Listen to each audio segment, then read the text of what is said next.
बीवी हो तो ऐसी। हमारे समाज में ये साफ है कि अगर बेटा कुछ नहीं करता है तो शादी कर दो, लेकिन शादी के बाद क्या होता है देखिए। परेशान करके रख दिया इस लड़के ने, समझ में नहीं आता करूं तो क्या करूं। भाभी आप ऐसा क्यों नहीं करती, ब्रिजेश की शादी करवा दीजिए। शादी के बाद ना हर लड़का सुधर जाता है, क्योंकि उसके ऊपर जिम्मेदारी जो आ जाती है। अरे कौन लड़की शादी करना चाहेगी ऐसे बेरोजगार लड़के से। वैसे भी शादी ही हो जाए यही सही है, हमारा सर दर्द तो खत्म हो, फिर तो वही समझे जिसका ये दामाद बनेगा। और कर भी क्या सकते हैं, बेटी का पति है तो पालेगा ही। वैसे बोले तो भाभी मेरी नजर में एक लड़की है, बहुत ही सुंदर और मेहनती। आप कहे तो बात चलाऊं? मुझे तो लगता है कि शादी के लिए मान भी जाएंगे। अरे नेकी और पूछ पूछ, ठीक है बात कर लो एक बार, हो जाए तो हम भी गंगा नहा ले, वरना तो इसकी शक्ल देखने का मन नहीं करता।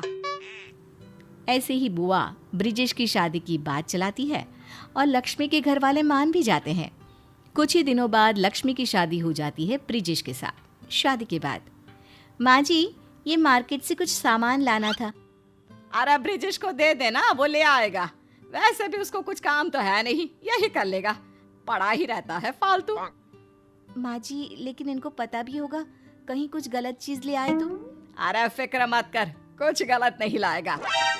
भाभी इस बेरोजगार को ऐसी चीजों का काफी एक्सपीरियंस है, और वैसे भी आप खुद ही सोच लो, नौकरी तो करता नहीं, घर पर बैठकर क्या करेगा, इसीलिए मम्मी इसे ऐसे काम करने को दे देती है। अब जो आदमी नौकरी नहीं करेगा उसको घर के काम ही तो करने पड़ेंगे ना। लक्ष्मी को ये सब सुनकर बुरा लगता है।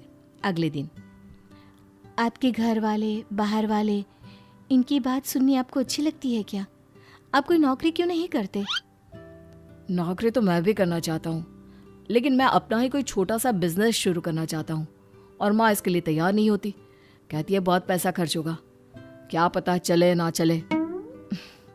आप लोगों ने तो कोशिश करने से पहले ही हार मान ली।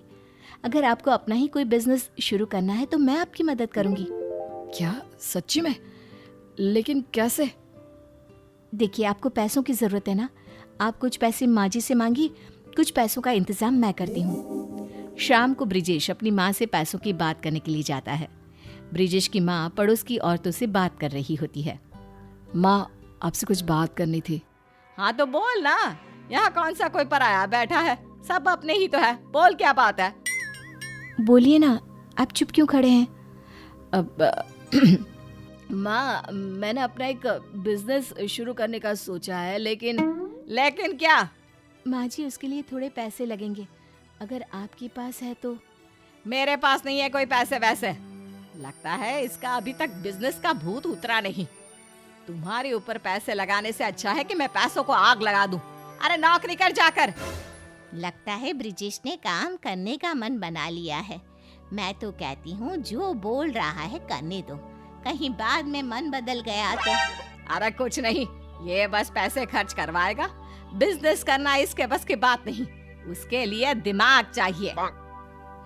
बोल तो तुम सही रही हो, बिजनेस करना हर किसी के बस की बात नहीं, और वैसे भी कौन जाने बिजनेस चले भी या नहीं। अरे कैसे बीवी है जो पति को नौकरी के लिए भी नहीं बोल सकती। बहू तो अंदर जा और बाकी का काम कर। रात को तुमने देखा ना, तभी माँ से मैं इस बारे में कोई बात नहीं करता था। तुमने देखा उन्होंने कैसे एकदम से मना कर दिया। उन्होंने इसके बारे में एक बार सोचा तक नहीं, बस सबके सामने मेरा अपमान कर दिया। माँ जी को ऐसे बिना सोचे मना नहीं करना चाहिए था, लेकिन उनके मना कर देने से कुछ नहीं होता। तो क्या करेंगे लक्ष्मी, मुझे तो कुछ समझ में नहीं आ रहा।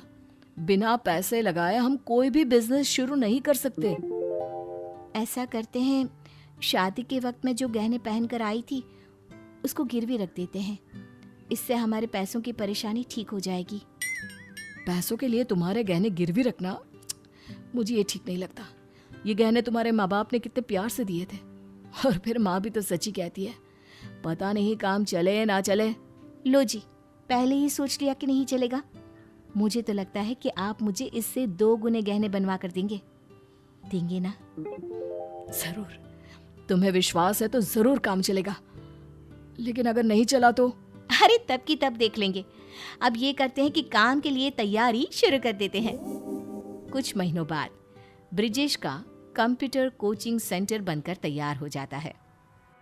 तुम दोनों ने इसमें पैसे लगाकर बना तो दिया, लेकिन ये चलेगा नहीं चलेगा इसका भी कुछ पता है। अगर ना चले तो रोना धोना मेरे सामने ना करना। बहू तू तो समझदार थी, ऐसा काम करेगी मैंने सोचा नहीं था।